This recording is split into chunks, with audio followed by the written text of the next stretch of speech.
જય જોહાર, જય આદિવાસી મિત્રો। હું ભીખ વળપતિ, બારડોલી તાલુકો, બાબલા ગામ।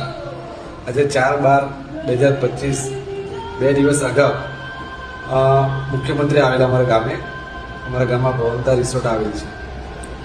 હવે આ સીએમ કોઈના લગ્નમાં જાય તો આખા તંત્રનો ઉપયોગ કરવાનો એમણે એવું છે એમને કે સુરત એરપોર્ટથી લઈને સરભણમાં આવેલી ભવનતા રિસોર્ટ સુધી ફૂલ પોલીસ બંદોબસ્ત મૂકીને તો લગ્નમાં આવે છે, એના પર્સનલ પ્રોગ્રામમાં જાય છે, તે તંત્રનો દુરુપયોગ કરે છે। અને આ ભવનતા રિસોર્ટ સરભણ ખાતે આવેલી છે તે મિત્રો જાણી લેજો।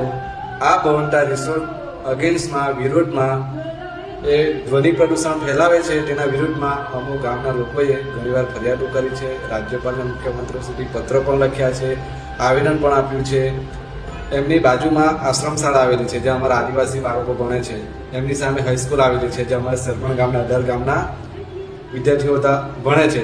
ત્યાં એટલું જોરમાં આ લોકો ધ્વનિ પ્રદૂષણ કરે છે, એના વિરોધમાં અમે આવેદન આપ્યું હતું અને પેપર આઉટ પણ થયું હતું। તો અમે જેમને વોટ આપ્યા તે ધારાસભ્યશ્રી આજ ભવનતા રિસોર્ટમાં આવીને પોતાના પરિવારના લગ્ન કરાવે છે। એમની સાથે અમને કોઈ વાંધો નથી, પણ જેના વિરુદ્ધમાં અમે તમને અરજીઓ આપીએ છીએ, આવેદનો આપીએ છીએ, તો એને બંધ કરાવવામાં કાયદાકીય પગલાં લેવામાં તમારે અમારી મદદ કરવી જોઈએ। ધારાસભ્ય તમને કોણે બનાવ્યા? અમે લોકોએ તો બનાવ્યા છે।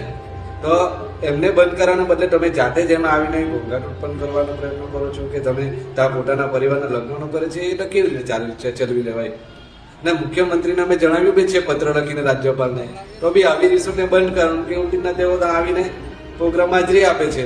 એટલે સરભણ ગામના 18 ગામના લોકોને જણાવવાનું કે આપણું સાંભળવા વાળું કોઈ નથી। આપણા બાળકોનું આ ભવનતા રિસોર્ટના લીધે ભવિષ્ય બગડે છે તે આ લોકોએ કોઈ જોવું નથી। આપણું કોઈ એક શબ્દ સાંભળવા રાજી નથી। આવી સરકારની કે આવા ધારાસભ્યને આપણને કોઈ જરૂર નથી।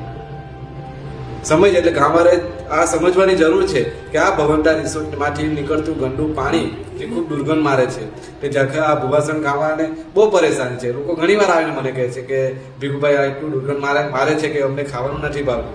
ત્યાંના આશ્રમના બાળકો મને આવીને ઘણીવાર મળે છે કે ભાઈ એટલું ઘોંઘાટ કરે છે કે અમારે વાંચવું, લખવું કે શું કરવું, રાત્રે ઊંઘ પણ નથી આવતી। તો આવી રિસોર્ટમાં આવીને આ પરિવારવાળા લગ્ન કરતા હોય, ધારાસભ્યશ્રી આવતા હોય, મુખ્યમંત્રી આવતા હોય, તો આ લોકોને આપણે પત્તા ઉતારવા પડશે। હવે અત્યાર સુધી પહોંચાય, હવે ભાઈઓ સમજી લેજો, બહેનો, મિત્રો, બાળકો, આ લોકોને